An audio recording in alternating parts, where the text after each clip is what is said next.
And looking so pretty in her summer pink is Sydney Batzloff joining us now. You got your summer colors on, and I it is do. hot outside. It is so hot out there, and Yes. A lot of kids heading back to school, too. they are. They're being greeted by this warm weather, and there's a new state law this year. So now recess has to be 40 minutes compared to 20. So of course the heat kind of plays into that. So we went to a couple school districts just to see how are they getting creative to make sure students are still getting 40 minutes of that playtime in. Yeah, when it's so hot outside. Let's take a look and we'll come back with questions. The swings, the slide, the monkey bars, for a lot of kids, this is their favorite part of the school day.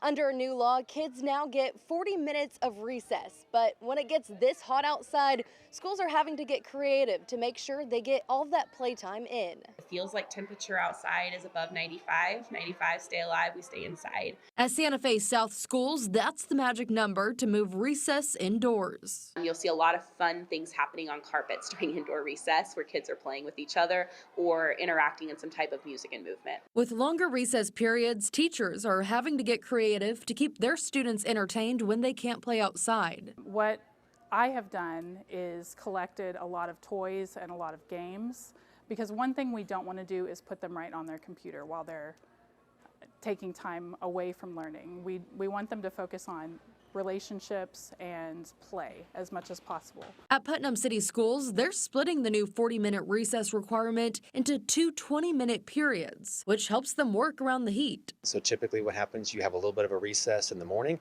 especially when it's cool, and then in the afternoon it's going to be a little too hot and you have to do kind of an indoor recess. So for now, the goal is to make sure students get 40 minutes to move and play, even if it can't all happen outdoors. We're really looking forward to the weather cooling down so we can have kids back outside again. Sydney Batzloff, Oklahoma's News 4.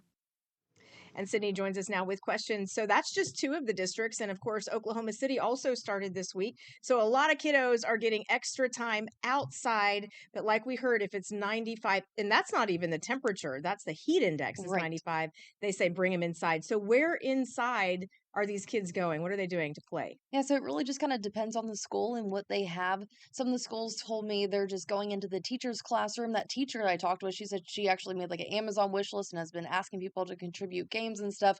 Other schools, they might have a gym that they can go in, but also that depends if there's a PE class going on at the same time. It kind of just depends on the scheduling. But I mean, if anything, they just go into the teacher's classroom. So what are they asking of parents? Is it to contribute to that Amazon wish list, or maybe ask them to bring bottles of water for their kids? What are they asking for? Yeah, so the district, Putnam City Schools, I was talking to their superintendent and said just a great reminder for parents, make sure you're sending them with a water bottle that they can refill or plastic water bottles. Make sure they're dressed appropriately, light colored clothing, loose clothing. Make sure they're not showing up to school in their hoodies in this type of heat, which I know a lot of kids like the hoodies, but because classrooms are cold. They are, which I know like here in the newsroom, it's always cold. So I always have my hoodie, but don't wear it outside. Yes, you do. It is cold in this newsroom always. For sure. Yes. So can each district choose how they want to redo their schedules and add in that extra time? They can. It's just as long as they're hitting that 40 minutes. So like at Putnam City, they did 20 minutes, 20 minutes. The other district I talked to at Santa Fe South Schools, at one of their schools, they always had a 30-minute recess, so they're still doing that. And then those extra 10 minutes, they're kind of weaving into their extracurricular, like their art class. They get up and they do like movement with art. They're getting very creative with it. And I bet these kids are just loving this extra recess time, right? They are. They said they get all their wiggles out and then they come to class ready to learn. Teacher said she saw a big difference compared to last year compared to this year, and they're a big supporter of this new law. Okay, that's great. Sydney, thank you. Coming up next is your weather discussion.